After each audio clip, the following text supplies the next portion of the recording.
Hi, Analisa Six here with the Lady of Leisure and the Sober Curator to bring you the October 2023 horoscope for the zodiac sign of Virgo, Sun, and Rising placements. I'm starting to enter that territory where I'm having to do multiple takes on these videos because I'm getting jumbled up with my words. So I think this is the last one that I'm going to do today, and then I'll finish them tomorrow, hopefully. But Virgo, hi, how are you? It's Libra season. Let's jump right in. We're still kind of recovering from the last couple of months of the Venus retrograde. We had that Mercury retrograde that was happening in your sign. And luckily that's over. We're out of that territory. Mercury actually enters Libra today. It's October 5th, the day that I'm recording these videos. But we started out the month of October with Mercury still in Virgo, passing through the rest of your sign. So the area of the chart that was hitting was the area that has to do with the identity and the self. So you might have been thinking a lot about who you are, what's your relationship to self, what is your perception to self, and how do you articulate and communicate that? Mercury now being in the sign of Libra with the Sun, Pallas Athena, Mars, and the South Node, the area of the chart that's highlighted is actually the area that represents money, material security, so our ability to feel secure in what we've built for ourselves, whether it's assets or finances or kind of whatever material security means to us. Usually money is kind of what this is implying, but this also has a relationship, this area of the chart, to our self-worth and how we feel our relationship to what we're worthy of is manifesting in our lives. And so the Sun being in Libra, that also highlights this whole area of the chart for Libra season. And so if you find yourself reflecting a lot on your income, your finances, whether you're making enough money, whether you're using your money in a way that is promoting stability or growth, those are all things that are themes. Mars has already been passing through this area since the end of August. And Mars, when it's passing through the area of finances, can actually bring some turbulence to our finances. So if you had some issues with money over the last couple of, well, I would say the last month, you can thank Mars for that in terms of like kind of shining a little bit of a light on maybe areas where you need to work on reining some spending in or being smarter with your money and how you relate to your money, if that makes sense. I don't know what I'm saying sometimes. I'm very jumbled today for some reason. Maybe it's Mercury entering Libra, to be honest. Mercury in Libra is not as eloquent as Mercury in Virgo, so I'm blaming that. We're going to have Mercury in Libra until the 22nd. So this is an opportunity for you now to reflect on your spending, your finances, your relationship to self-worth, and see if you're doing things, if your actions, your behavior are really promoting the things that you want in your life in those areas. And then what can you do? How can you kind of, sort things out in a way that promotes the direction that you want to go when it comes to security, stability, self-worth, and finances. We also start out the month with Venus in Leo, and Venus has been in Leo since the end of June. And so there's a story that we're kind of starting to wrap up in the first week of October, which is that Venus and Leo story. And the area of the chart that's been hitting for Virgo is the area that has to do with the subconscious. And so, I think that it's interesting kind of seeing Mercury moving into this area of the chart that has to do with self-worth. And then Venus has been in this area of the subconscious. And maybe we've been reflecting on these deeper relationships to self and how we relate in our relationship, and maybe things from the past that have been coming up around relationship and whether or not we feel worthy of more in life. And so now that Venus is going to be moving into your sign of Virgo, which happens on the 10th, the 9th of October, Venus in Virgo in the area that represents the self and identity is all about how do we fall in love with ourselves? How do we see ourselves as worthy of love? And not just love from other people, but how do we give that love to ourselves? How do we generate validation and love and appreciation from within? And how do we heal maybe some of the wounds around our heart that we were reflecting on over the Venus retrograde cycle, having some of the stuff from the subconscious come to surface. So those are all themes. Self-worth is a huge theme for Virgo in the month of October. And Venus will be in Virgo for the rest of October after it enters on the 9th. Mars, we've, like I said, we had in Libra, a little bit of turbulence there, maybe in terms of self-worth, finances, kind of navigating, our spending, things like that. And then by the 12th, Mars is going to leave Libra and enter its sign of domicile, Scorpio, where it's going to be for the rest of the month. And the area that is hitting for the Virgo chart is the area that has to do with communication. And Mars in the area of communication can bring up a lot of disagreements, conflict, more assertive or aggressive communication. And maybe, for you, based off of what you've been working through, maybe you're working on advocating for yourself more, having better boundaries, and maybe you feel like you have to be more assertive or more aggressive. There is a check yourself before you wreck yourself kind of theme. And when Mercury enters Scorpio on the 22nd, it's going to be joining that area of communication, where our words have the ability to hurt others. And so we need to be really mindful with what we're saying, how we're saying it. But at the same time, we might be in a mode where we're needing to stand up for ourselves or advocate for ourselves. And maybe we're ready to, maybe having a fight or a disagreement or a conflict is what we feel like we need to do in order to move forward in some way. Maybe it doesn't necessarily have to be a fight, but maybe it's something where we need to feel more assertive, right? Mercury in Libra wants to be a little bit more passive and wants more harmony. Mercury in Scorpio tends to be a little bit more reaction based and more assertive. That might be something that you're navigating. Is this something where I need to be more assertive? Is this something where I need to find a way to be confrontational but less reactive? Those are all questions that you might be asking yourself for October. And then we enter Scorpio season on the 24th. And so the sun's going to come here and bring a big highlight. So the end of the month in October, there might be a lot of communication conflicts or issues. There might be secrets that come to the surface that you're having to work through and figure out. And if you're having a hunch about something and you feel like you need to sleuth out and get to the bottom of that, the Mercury and Scorpio energy is going to help you get the answers. So that's something that's, prominent in the vibes, I guess, is what I could say. I was going to say in the sky, in the energy field. Yeah, the vibe is kind of there. Mercury and Scorpio is a good investigative, sleuthing energy in the area of communication and perception. Those things might be heightened. So your intuition is heightened. And if you're getting a hunch that something's off, it probably is. And so, you want to be very meticulous and mindful with how you go about discovering the truth. But you might be kind of feeling like something fishy is going on. You need to look deeper into it. With that said, you need to be mindful too that like we also have the ability to conjure up stories and make things up in our head when we're feeling insecure. Hopefully Venus in the area of the self is helping you feel more confident and more secure in yourself. Let's go ahead and talk about the moon. So we're going to have a new moon solar eclipse at 21 degrees of Libra on October 14th. This is happening in the area of finances. So again, there's going to be kind of more energy around your sense of security, stability, self-worth, and how you move forward from that point on when it comes to your money. And then on October 28th, we have a full moon lunar eclipse in the fixed earth sign of Taurus at 5 degrees of Taurus. And the area that's going to be hitting in your chart has to do with your values and belief systems. And so full moon, energy tends to kind of help us see things more clearly and help us if there's something we need to walk away from. Life kind of pushes us into a new direction when there's an eclipse. So on the 14th and on the 28th, we have kind of these opportunities to see where we need to evolve and grow, or kind of the direction that's opening up for us. And with values and belief systems, maybe there was a value or belief system that we were holding on to, quite confidently, and maybe now some new information or something is coming up for us at the end of the month that is really changing the way that we're perceiving things.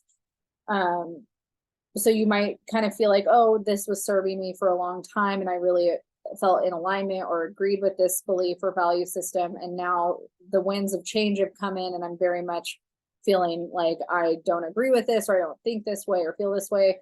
One of the things that has been in my ether, I have been a Kat Von D fan since I was a teenager, ever since I saw her on Miami Ink. And I've always loved her. She's, Mexican. She is covered in tattoos. Like, I grew up as a little kid wanting to be covered in tattoos. Like, my dad always would put fake tattoos on me, and I just thought it was so cool. And, in the 90s, when I was little, it was still pretty like subculture, and like bad kids got tattoos, or like criminals got tattoos, or ruffians got tattoos. And it was not as like socially accepted or common for people to be fully from like the head or neck down covered in tattoos. And I grew up in rural Eastern Washington in a rodeo town. And so it was even more like that, and there were definitely people that had tattoos and tattoo shops where I grew up. It wasn't like none of that stuff was around, but it was still very like, you know, not as common or prominent as it is now. And there definitely weren't shows on TV about people getting tattooed like there later became in the early 2000s. And so I think for me, I was always drawn to certain things like that. And when I saw Kat Von D on my TV with jet black hair, covered in tattoos with like the smoky eye makeup, I remember just seeing her and feeling like that is what I am. Like that is who I'm supposed to look like. Or that is like that, the way she looked resonated with how I felt inside. And she was Mexican. And where I grew up, I didn't see a lot of Mexican people who weren't migrant workers. And I also like, it was the 90s, so a lot of Mexican tattooed people were, associated with kind of the Cholo movement, which at the time I wasn't drawn to in the 90s because there was a lot of internalized racism that I had growing up where I grew up. Now I love all that stuff. Like I love all the Chicano, Cholo, Chola kind of stuff. But as a kid, like I, was kind of like, ooh, that's gang stuff, or, like taboo. And Kat Von D was doing this like Mexican tattooed thing in more of a punk rock way, a rock and roll way, which at the time when she came out, I was really into punk rock. So all that stuff really resonated with me. She lived in Los Angeles. I wanted to live in Los Angeles. Like it just very much hit home to me. She had a big influence on, the way I saw myself and perceived how I wanted to express myself. And one of the things that's been happening with her, I'm bringing this story up because of values and belief systems, by the way. This is like a long story for the full moon stuff. She went through a lot in her alcoholism and drug use. She, had this epiphany where she became sober, which I was really inspired by. And she also went vegan. And I had already been vegan prior to her going vegan. I think she went vegan at a time when I wasn't vegan anymore. But anyways, when she went vegan, it was really cool to me, because that was something that I always was in alignment with. It was part of my value system. And she's always somebody that I thought was great and wanted to know. Like, I was like, I think she's somebody that I would really just get along with. We like all the same things, and she's older than me. So obviously she's inspired and influenced me a lot. But, last year she posted that she was getting rid of all of her tarot cards and witchcraft stuff. And it was kind of another evolution of self that she was going through. And, there's been a lot of things that she's done over the last couple of years, with the, not being anti-vax and all that kind of stuff, where I personally, like, I have so many friends in my life that don't get vaccinated. Like, I have so much of this going on where I'm very much friends with people of all different belief systems. I have people in my life who are Christian. I have people in my life who are atheist. I'm definitely not somebody that like chooses my friends based off of those types of belief systems, unless people are like overtly violent or homophobic or like mean or hurtful. Like I'm not going to like question somebody having a relationship to God or faith in the way that makes sense to them. But it's just interesting. It's been interesting to watch her belief systems and kind of epiphanies change as she's become a mother and as she's started a family and as she's evolved. It's like she's starting to separate herself from this part of her life that she sees as being really destructive and negative and not positive. And then so recently she was baptized in a Baptist church, and she posted all of that. And of course there's all this controversy around that for people that are anti Christianity or whatever. And it's interesting, like as a fan of somebody, to watch their evolution and to know what it's like to go through stages of development in myself where I've really resonated with certain things, and then all of a sudden I didn't feel that way anymore. I felt differently. I felt like I had this kind of full circle thing with it. And so as much as like I'm not ever going to be a Baptist because I highly disagree with fundamental Christianity, and I think that I always will be that way. I do really appreciate when people allow themselves to let go and transform into these other stages of growth, you know, or what they perceive as growth, in order to do that work on themselves or feel like they're getting more in alignment or pure with their own message or feeling. I don't always agree with it. I don't always agree with what somebody else is choosing to do or how somebody else sees their own personal evolution. Like, I'm not somebody of the ilk that really understands born again Christians, but I have my own way. Like, for me, witchcraft and astrology and spirituality was my born again, you know, like that was me finding my version of spirituality that worked for me. And so I think that when we go through these transits, like this full moon, you know, eclipse happening in an area of values and belief systems, that's when those things happen, those types of epiphanies where we start to feel like, oh, I'm having this very different relationship to myself around what I used to believe in or what I used to think. And I really need to allow myself to explore this and to, you know, maybe go through this experience in order to see what it's all about. And I think that it can be a really dangerous thing for us because, you know, we watch a lot of cult documentaries where so many times when I'm watching cult documentaries and I'm seeing people discuss what was going on in their lives and what drew them into the message of the cult, I still want to know what was happening in their birth chart, because I can guarantee there was a transit happening that was making them drawn to spirituality or some kind of message because they were, you know, in that place of being open-minded towards that. And then you watch how some of that stuff full circle plays out, and the lesson often in a cult and a religion is not what you intended, right? Like, you go there looking for truth and for answers and for peace and for clarity, and sometimes you end up leaving more confused and more fucked up than you were prior.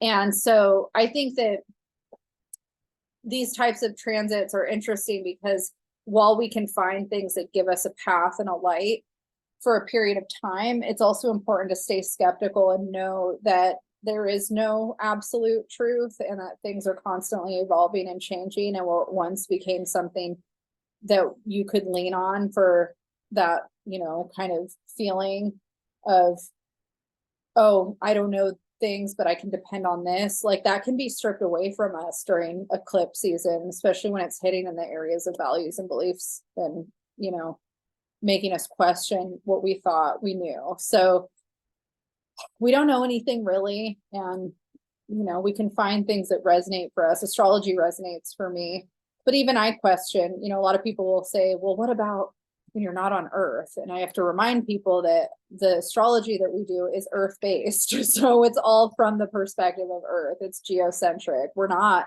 trying to say that this is applicable in another area of the universe, or even from Mars's perspective. If you were on Mars, this would not apply the same way, because this is all from the perspective of a human experiencing it on Earth. And so, you know, even for me, like, I tend to get skeptical about the things that I hold on to just because I think it's a healthy thing to do. We don't have to throw the baby out with the bathwater in every situation. So I think that, you know, a dose of discernment and skepticism with anything is always good, while being open to the winds of change, pushing you into other perspectives, seeing things, you know, in new ways, being open to other belief systems.